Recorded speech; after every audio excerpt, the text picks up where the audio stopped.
I want to ask you, which of the areas in technology right now are you most intrigued about from an investment perspective? Okay, well, I think it's Bitcoin.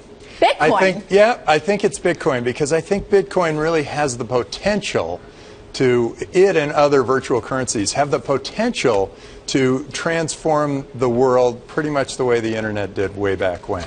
Yeah, I've heard that one before. A lot of people are saying that. Keep going. It's a way of all finance, all commerce, everything can be transformed by Bitcoin.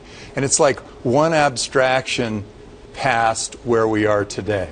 So it used to be we'd trade shells for services, and then it moved to gold for services, and then it was a note that says, I'll pay you gold for services, and that's when it started to get more and more abstracted. Okay, Tim, let me ask you, do you think it's Bitcoin in its current form as a currency, Bitcoin, or is it the technology behind Bitcoin that will eventually survive?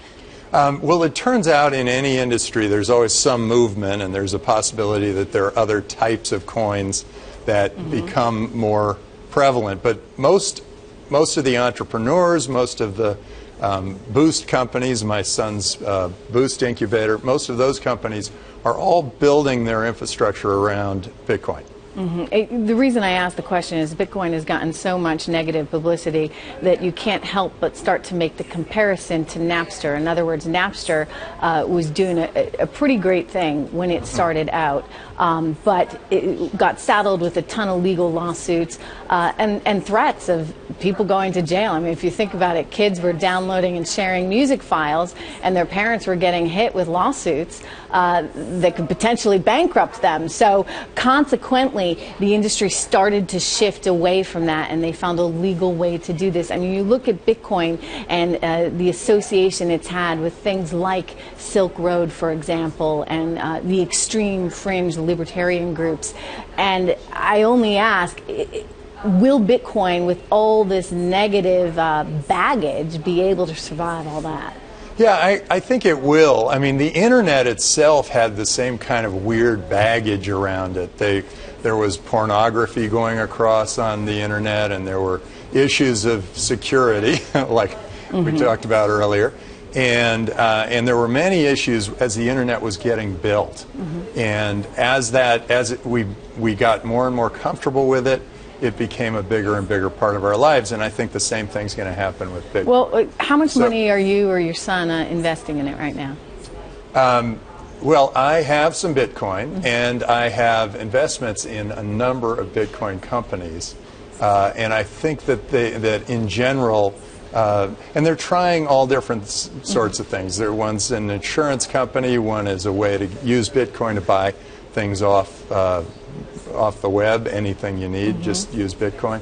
One is actually manning a Bitcoin ATM.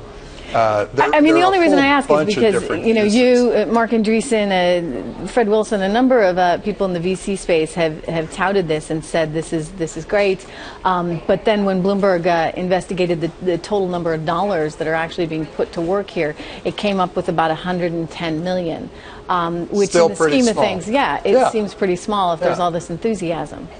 Yeah, the total value of all Bitcoin is about 7 or 8 billion. So it's sort of a good, successful business in the eyes of the venture community. Is the volatility ever going to change? I think eventually it will find its place.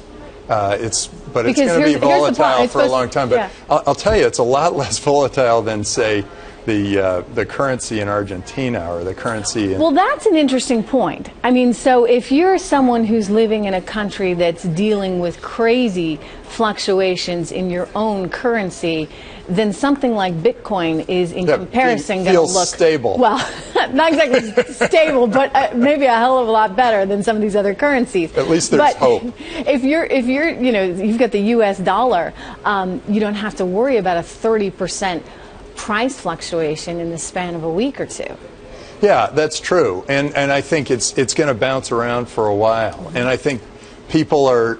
It's been somewhat stable between 400 and 600 for quite a while now.